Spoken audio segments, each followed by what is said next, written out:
This corner in the middle of Tokyo doesn't seem all that interesting, but what once stood here was the beginning of a craze that would take over Japan and the rest of the world. On the corner of this block once stood a shop called Rai Rai Ken. The first shop to serve ramen the way we know it today. Though it didn't last for very long, closing after 34 years, it paved the way for basically every ramen shop across the globe. Ramen is a very unique phenomenon in Japan, because unlike other famous Japanese dishes, which are fixed by this insistence to stick to form, ramen is super playful. Just about every ramen shop does things a little bit differently. I mean, there are so many different kinds of ramen and so many different ways to eat it. Pretty much every single town in this country has its own variation of ramen, and pretty much every block of every city has a ramen shop. And what makes ramen's ubiquity in Japan more interesting is that it isn't from Japan. It's kind of from China, and it only made its way here about 100 years ago. In this video, I want to explore the world of ramen, which means that I'm gonna probably have to eat a lot of it. And by the end, I want to see if we can understand how ramen is so different from any other kind of Japanese food, and why it's gonna continue to be so. Most people love eating all those noodles in top ramen. Through the magic of ramen noodles, your munchie fix will be elevated to a new level.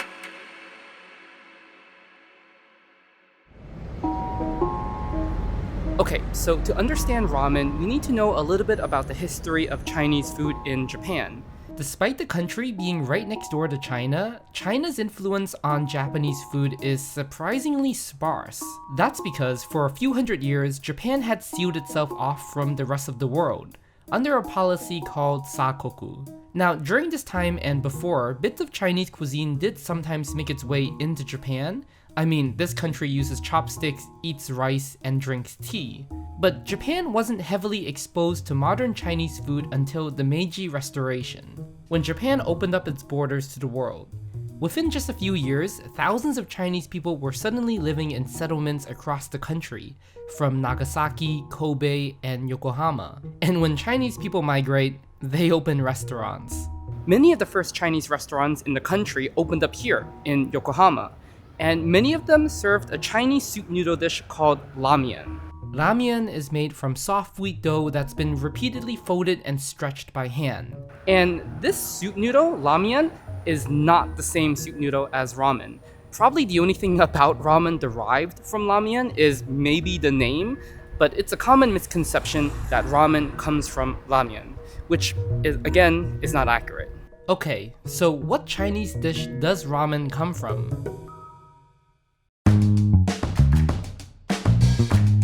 Alright, so I'm outside of this shop because I want to show you another version of ramen, tsukemen.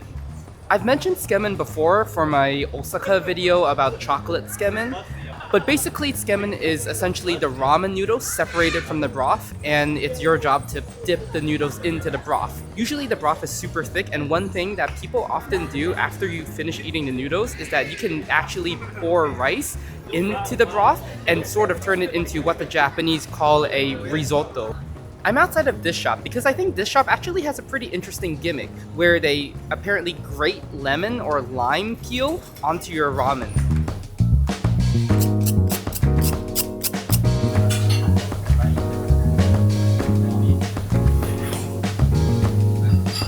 Back when Chinese restaurants were opening up in Japan for the first time, they offered a pork bone broth noodle soup, served with chasiu and a wheat noodle made with alkaline water. On the menu, these dishes were either called Chinese soba or Nanjing soba. This noodle dish, which is reminiscent of Chinese food but designed for Japanese tastes, was likely the foundation of modern ramen. And one Japanese man took notice of this dish in Yokohama. Here he saw an opportunity and hired 12 Chinese cooks from Yokohama's Chinatown, moving them to Tokyo, where he would open Rai Rai Ken, the first ramen shop in Japan.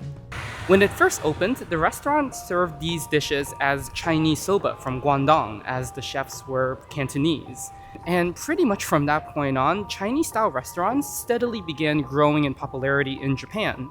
Some of the Chinese chefs from Rai Rai Ken went on to open their own Chinese soba restaurants. And in other parts of the country, others began opening similar restaurants in places like Sapporo. However, each shop had a different process and recipe. This is part of why there are so many different variations of ramen out there. It's become less of a dish and more of a canvas with each chef putting in their own interpretation or experiment. And it's become basically impossible for me to show you every single variation of ramen in the country, let alone Tokyo. But I do want to show you just how different ramen can actually be. They say there's an estimated 20 to 30,000 ramen shops in Japan. In Tokyo alone, I think somewhere between 200 and 400 new ones open every year.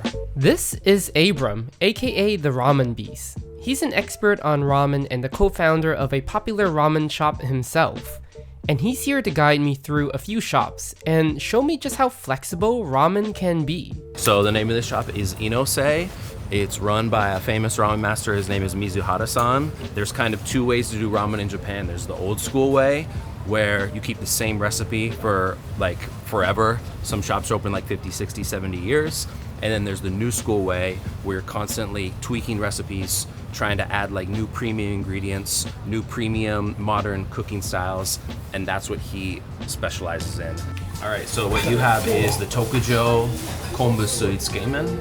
It is the ultimate tsukemen with all of the soups that are available. Yeah. And you have 4 different kinds of soup.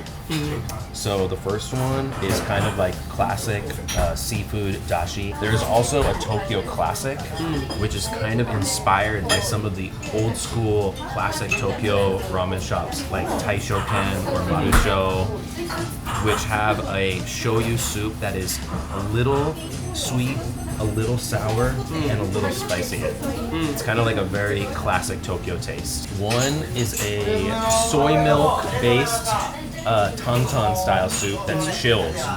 And then the last one, super unique, it's basically grated daikon radish with nameko mushrooms and ponzu.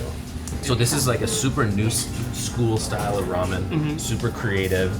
There isn't anything really like this at any other ramen shop. Yeah. So that's kind of why we came here. This really reminds me more of a bit of soba. If you go back to the origins of tsukemen or dipping ramen, it was invented by soba masters.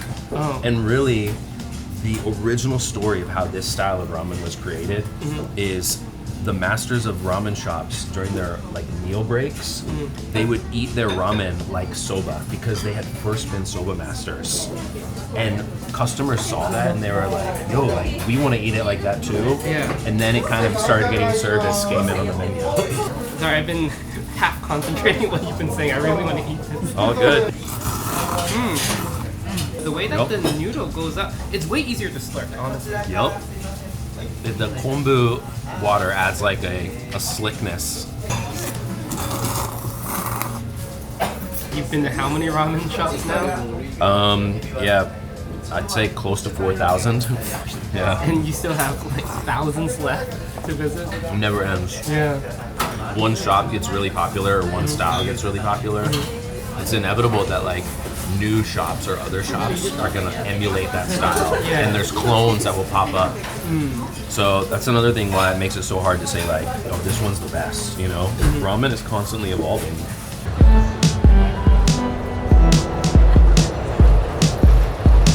Now we're going to go to a shop that serves a regional style of ramen. The master, the owner of this shop, he's from Sapporo originally. And he actually owns a ramen shop down this block that's his flagship that doesn't serve Sapporo style ramen. It serves shio or salt-based ramen. He used to do a special on Wednesdays only that would serve Sapporo style miso ramen from his hometown. And it was crazy popular and crazy good. So after a few years, he opened a second ramen shop specializing in Sapporo miso style ramen. So this is it. It's called Menya Sho, Miso Dokuro. His flagship is just called Menya Sho. And this really specializes in miso ramen. In Sapporo, that's the most popular style of ramen, and that's what really Sapporo ramen, when people think of Sapporo ramen, they think of miso ramen. If you look at the soup, the very top of the soup, there's almost like a layer of oil that is essentially melted lard, and that seals in the heat. Sapporo is a really cold place in the wintertime, so I want the ramen to be really hot, and that melted lard keeps the bowl super hot. As you can see, there's no one recipe for ramen. In fact, it's encouraged for each ramen shop to be a little different as a form of self-expression. But Abram did mention that there are 5 elements that make ramen ramen. The 5 elements of ramen, which are soup, noodles, tare sauce, oil, and toppings. Ramen has to have those 5 elements. And of course the noodles are wheat noodles with alkaline or kansui, which gives the noodle that chewiness that makes it different from like a pasta noodle. Ramen is usually made of 5 ingredients. The first is soup. Ramen soup is generally broken into 2 categories: paitan for thick soup and chintan for thin soup. And the soup can be really made from anything like chicken, pork, vegetables, or fish. The second element is noodles, of course. The third is oil. The fourth is tare, or sauce. Whether a ramen is shio, shoyu, or miso depends on the tare. And the final element is toppings.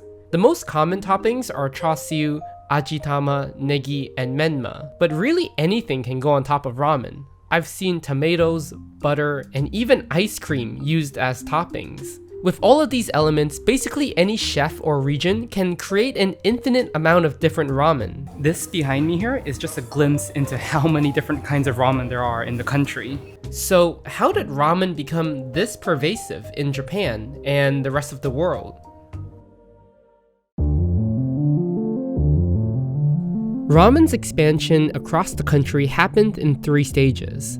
The first one was the Great Kanto earthquake. This quake devastated Tokyo, destroying most of the city, including most ramen shops at the time. This caused many ramen chefs to migrate out of Tokyo to find jobs in cities that weren't in ruins. And the rest who stayed opened portable stalls to make money in some kind of way, as many buildings at the time were flattened. This quake inadvertently decentralized ramen chefs from Tokyo to places all over the country, spreading the dish across Japan. Stage 2 was World War II. This time, not only Tokyo, but almost every major Japanese city was flattened by American bombings. As people were rebuilding their lives, some chefs had very little ingredients to work with. And ramen could be made with very cheap ingredients, such as pork bones, wheat, and any vegetable scrap. So all across the country, people began opening ramen shops as a cheap operation. And most of these shops were now being opened by Japanese people instead of the Chinese, making ramen a fully Japanese dish. Through exposure and through Japanese, like being nostalgic about the Chinese restaurants they ate as kids, like they would open their own shops that are specifically ramen restaurants, only serving ramen and done in a Japanese way. So it's still like, I think the first ramen that came to Japan was probably way more Chinese. And there still is ramen that's like considered Chinese food in Japan. And then there's other ramen in Japan that's like, this is Japanese ramen, 100%. And the Americans who were living in Japan sort of also pushed for this ramen expansion as well.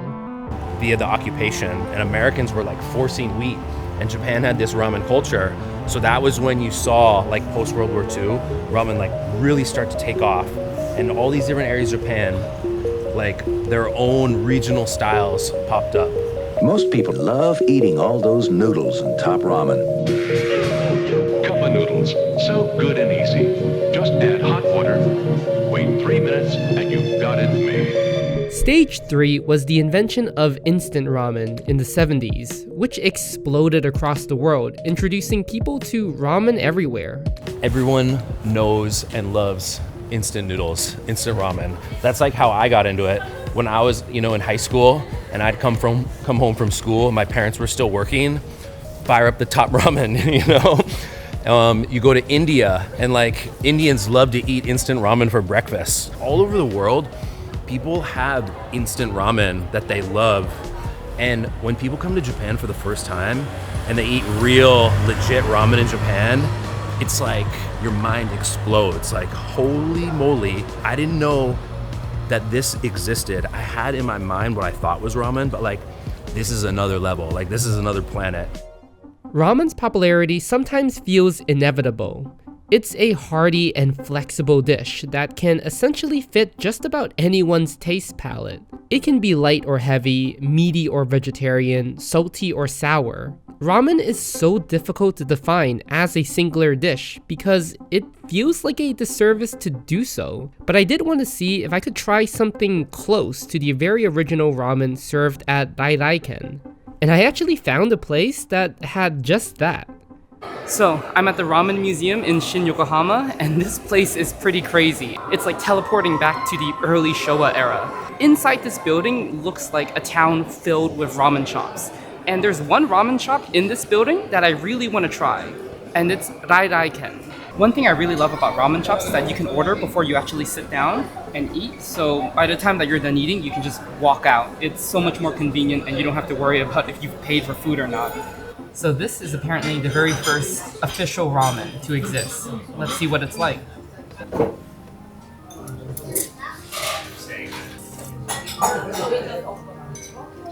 More garlicky than I expected, but I mean, it's a very classic old-fashioned ramen. So this is ramen. Less a dish and more of a canvas for any chef willing to tackle the 5 elements in their own unique way. I think ramen is a perfect example of how food isn't static.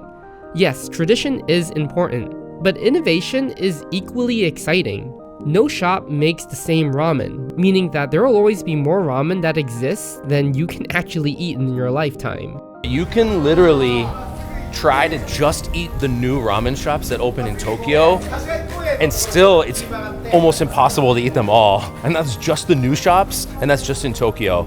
So to eat all the ramen in Japan, like, you'll die before you can do that. And these experiments aren't only happening in Japan. All over the world, chefs are making ramen that is true to their culture and environment. And this video only scratches the surface. Ramen culture is crazier and more dense than this video can capture. It's a crazy rabbit hole. As far as like the number of styles, I've heard that like the number of regional styles out there is like somewhere between 100 and 150.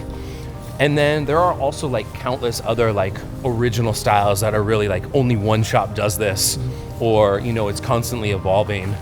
But yeah, I would say like there's hundreds of unique styles of ramen.